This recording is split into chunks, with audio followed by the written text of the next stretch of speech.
Bill Gates, Mark Zuckerberg, Steve Jobs. Names known for their risk-taking, drive, and innovation. Names that are also American. Where are Canada's Gateses, Zuckerbergs, and Jobses? Well, our next guests think they know where they may be coming from. Here now to tell us about their plans for Canadian innovation domination. Claudia Hepburn, Executive Director and co-founder of The Next 36, and 3 alumni of the Next 36 program. Stephen Lake, co-founder of Thalmic Labs, Mallory Brody, co-founder of Bridget, and Emily Cushman, co-founder of Kira Talent. Hello to you all. Thank you for coming in. Settle in. I want to spend some time with you, Claudia. You co-founded something called The Next 36. What is it? Well, it's a program that tries to take students to CEOs of their own companies in 9 months. So wow. we look for 36 top Canadian undergraduates from all different disciplines across Canada, and our goal is to give them the inspiration, the networks, the foundation, and the mentorship to become Canada's next generation of high-impact entrepreneurs. Why do we need the program? Why did you create it? Well, we created it because we saw this growing productivity gap between Canada and the United States, and we noticed that the disparity in productivity wasn't among the typical, retailers or dentists. It was at the far right-hand tail of the distribution. So it's exactly what you said, that Canada doesn't have those Mark Zuckerbergs who are creating the enormous number of jobs and innovation, and that we thought that if we can focus the right resources on the right people at the right time in their lives, that maybe we'll have a shot at building those next great Canadian businesses. Okay, these 3 are graduates of the program. What are you looking for in applicants? Well, we look for people that are really bright and that can learn and apply the ideas that they're learning fast to their own companies. We look for people that have a track record of innovation, and we look for people that are passionate and gritty and persevere with what they set out to do, who are really hardworking, and so that we think have the capacity to grow into the next great Canadian Mike Lazaridis. All right, 9 months from birth to child to CEO child. What do you do in the program? Well, we put them through a rigorous selection process to make sure that we've got the right 36 people that are working together. We put them into teams of 3. We assign 2 mentors per team, and we say, come up with a business idea that you're passionate about, that you can build, that has a strong digital or mobile component to it. And we bring in top professors from around the world, from Harvard, MIT, Rotman, Ivy, UBC, who teach short courses that are directly applicable to their ventures, that are maybe 2 hours or 2 days long, and that they can then apply to their ventures in real time over the 9 months.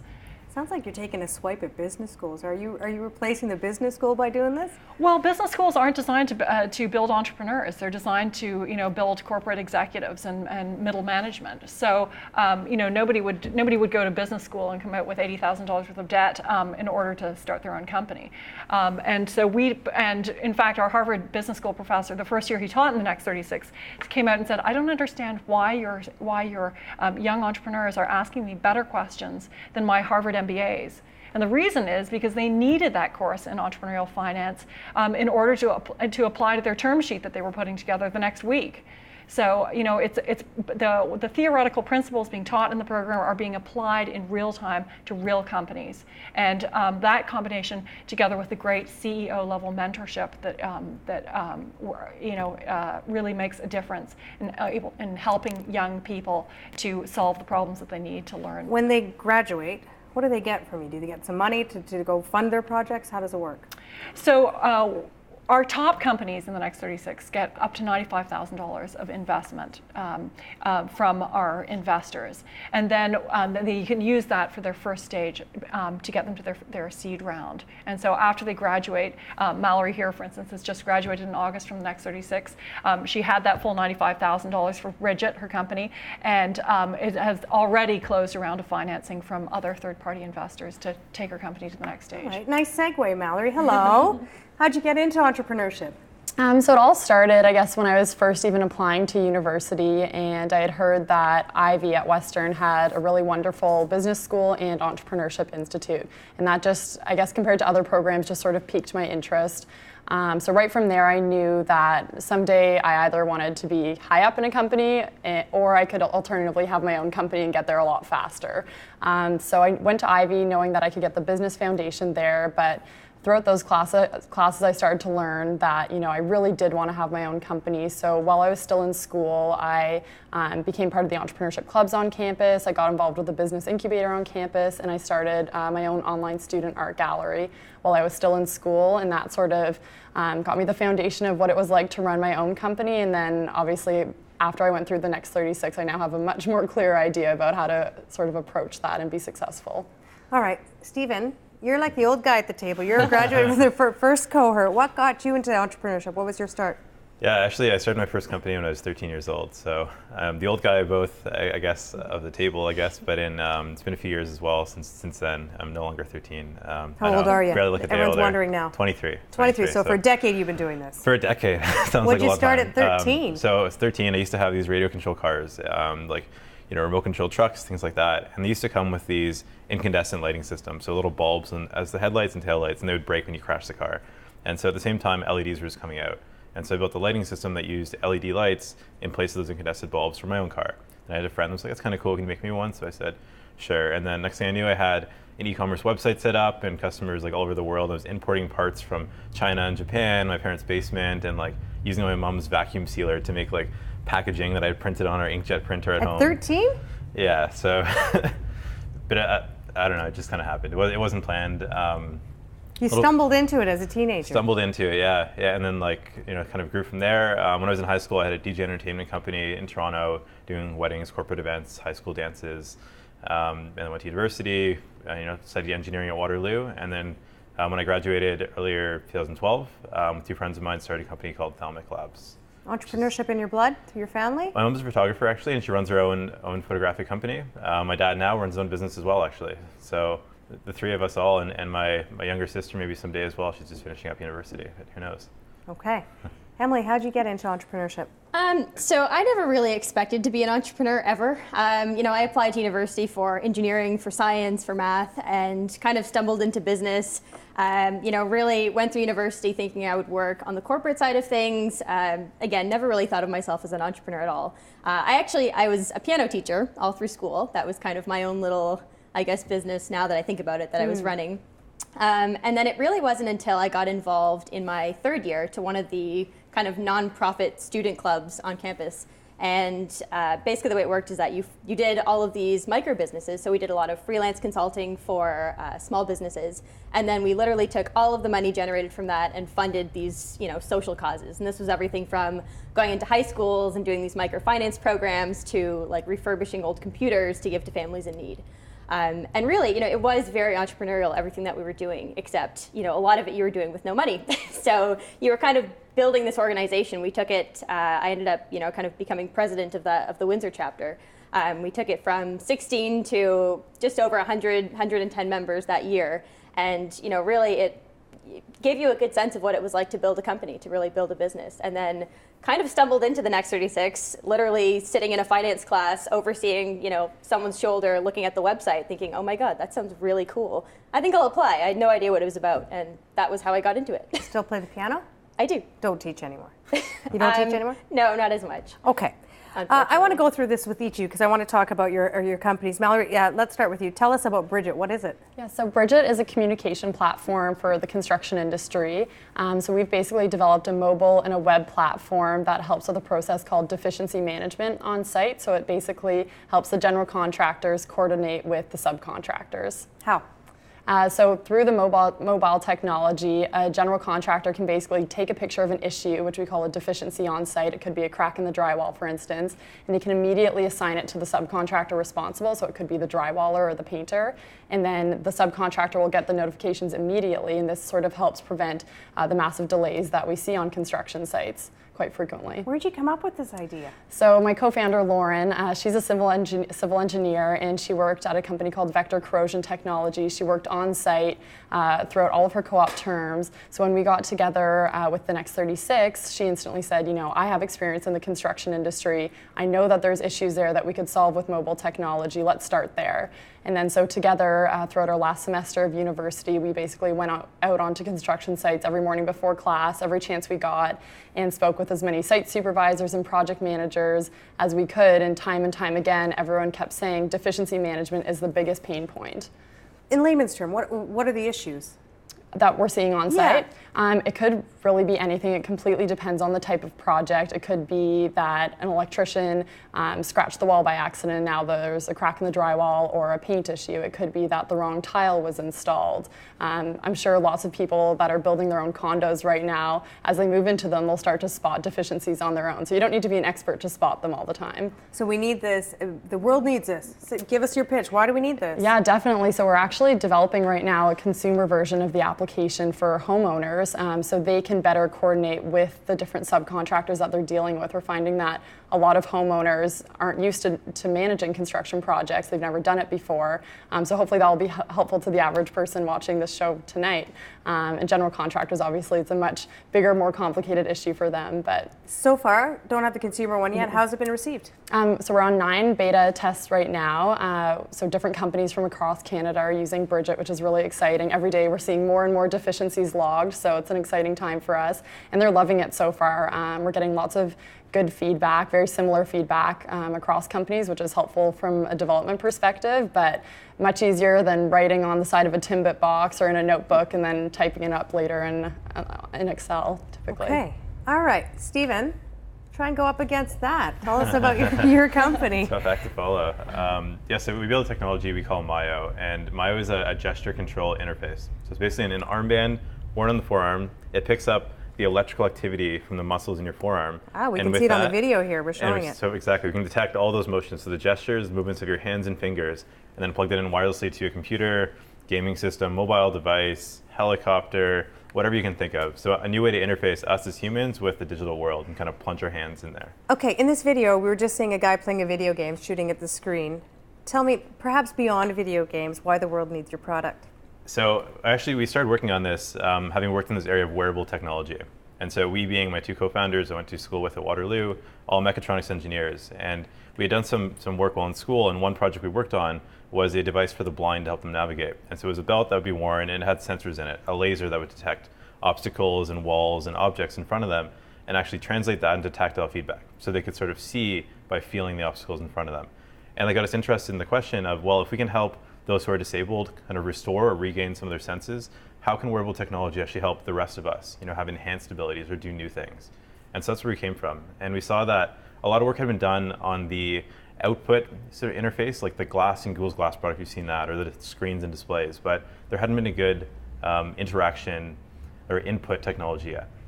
And so we started with this goal of, like, how do we, as we evolve from what a computer is today, a box you walk up to, into this next generation, the next evolution of devices, how do we interact with those?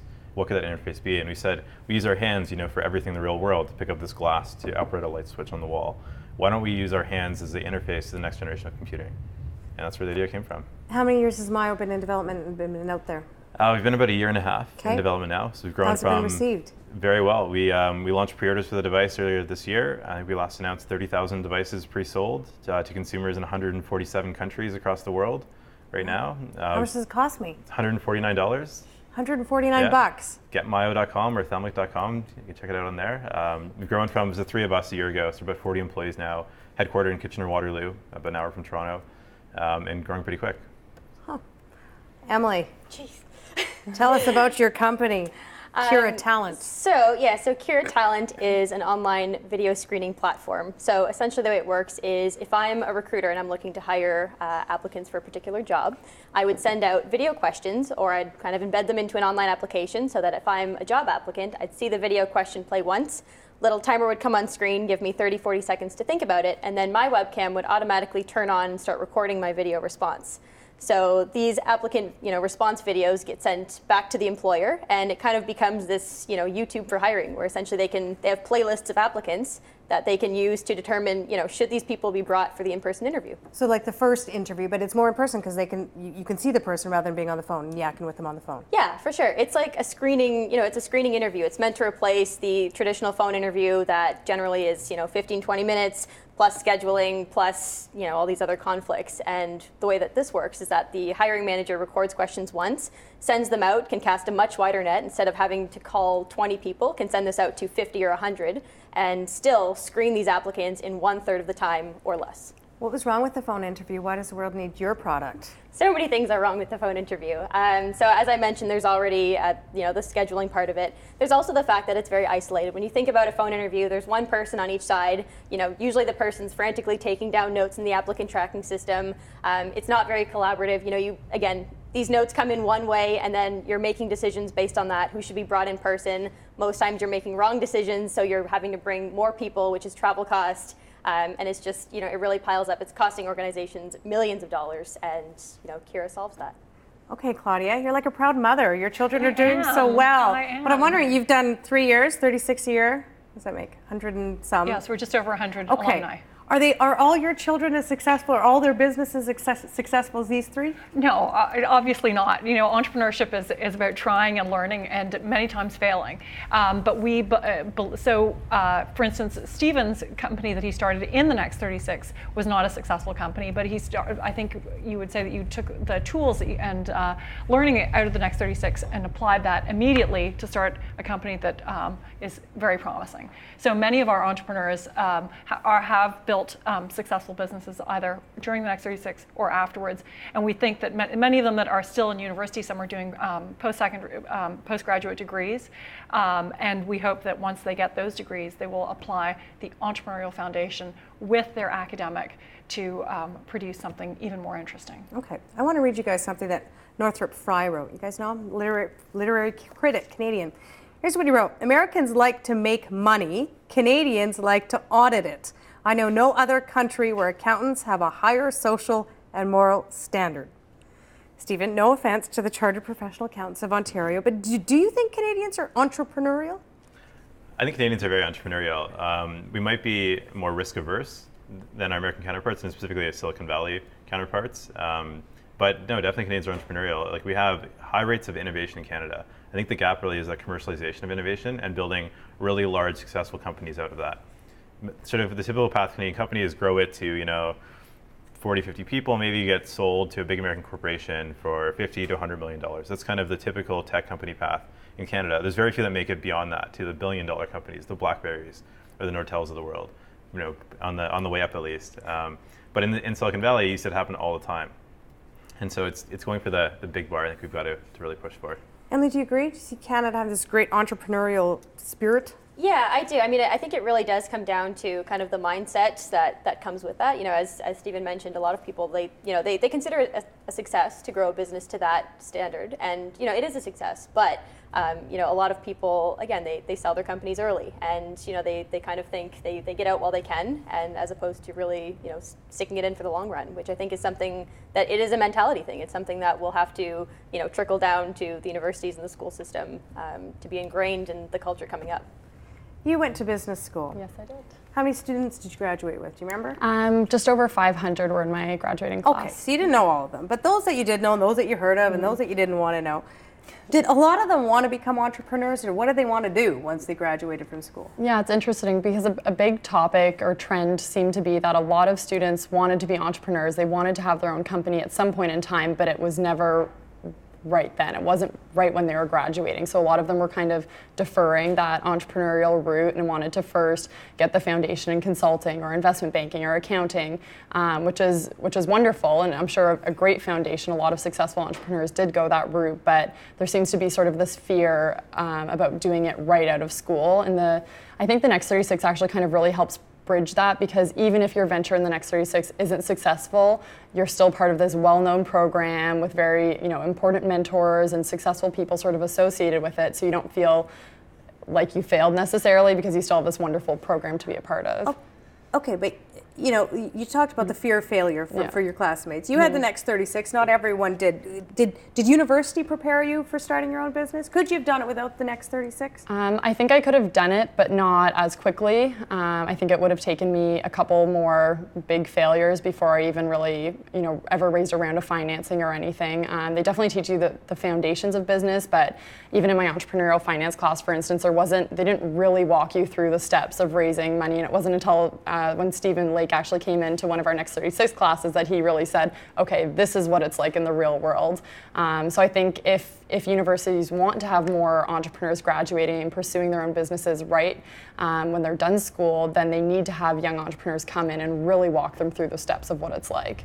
Stephen, we live in a culture where we're taught we don't want to fail. No one's that fear of failure. How real is that?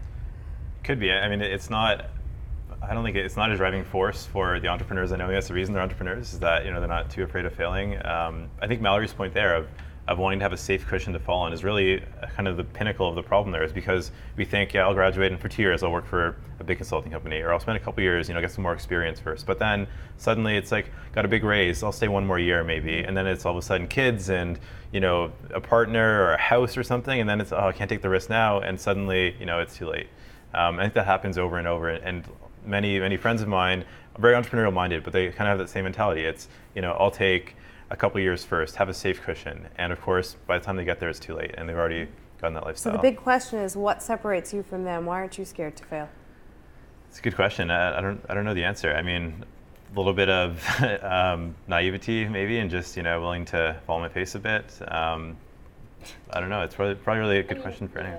Go ahead, Emily. No, I was going to say, I think that's really, at least for me, where the Next 36 did come in, because, I did kind of follow that route of, yes, I'm going to have a stable job, and, as Reza Sachi will say, anyone can start a business when they have all the time and money in place for them. But, I think what the Next 36 pushes is that, well, that's great, but someone's going to come along with less time and less money, and they're going to capitalize on the idea. So I think it was really that notion that, to do this at such an early age, especially right out of the gate coming out of university, it really is the perfect time to kind of immerse yourself in that. You have no commitment, no debt, no mortgage, well, but, it really is a good time to jump in. Claudia, Emily was just talking about Reza, one of your co-founders. I mean, is that one of the things you found with young entrepreneurs, is they're just too scared to take a risk? Well, I think research shows that a surprising number of young Canadians really do want to be entrepreneurs. But the problem is not that they're risk averse, I don't think, but they don't know enough entrepreneurs to pattern themselves after. And so they don't know the next steps to take. If you want to be an accountant, if you want to be a lawyer or a doctor, you know very clearly, you've been trained on what the next steps you have to take are, what you have to learn, and what hurdles you have to jump over. And so the reason we started the Next 36 is because we wanted to bring those things into place for young people that wanted to be entrepreneurs. And specifically, we wanted to bring highly successful entrepreneurs in front of young people with the desire, the skills, and the ambition to be great entrepreneurs. Why is it important to have entrepreneurs? Well, if we want to close that productivity gap with the United States and increase our innovation and entrepreneurship, then we really need to maintain Canada's standard of living in the 21st century. We need to keep these guys going. We've got an unusual gathering around this table. Usually around this table, especially when we're talking about things like innovation or business, we generally have a lot of guys around the table. So we're lucky to have 3 women, myself, also a woman. But we have 2 out of 3 entrepreneurs at this table that are women. Is that a typical gender balance that you see in the real world? I don't think so. We kind of joke about it that there's a lot of female entrepreneur events, and there's the same 10 of us at every event. So no.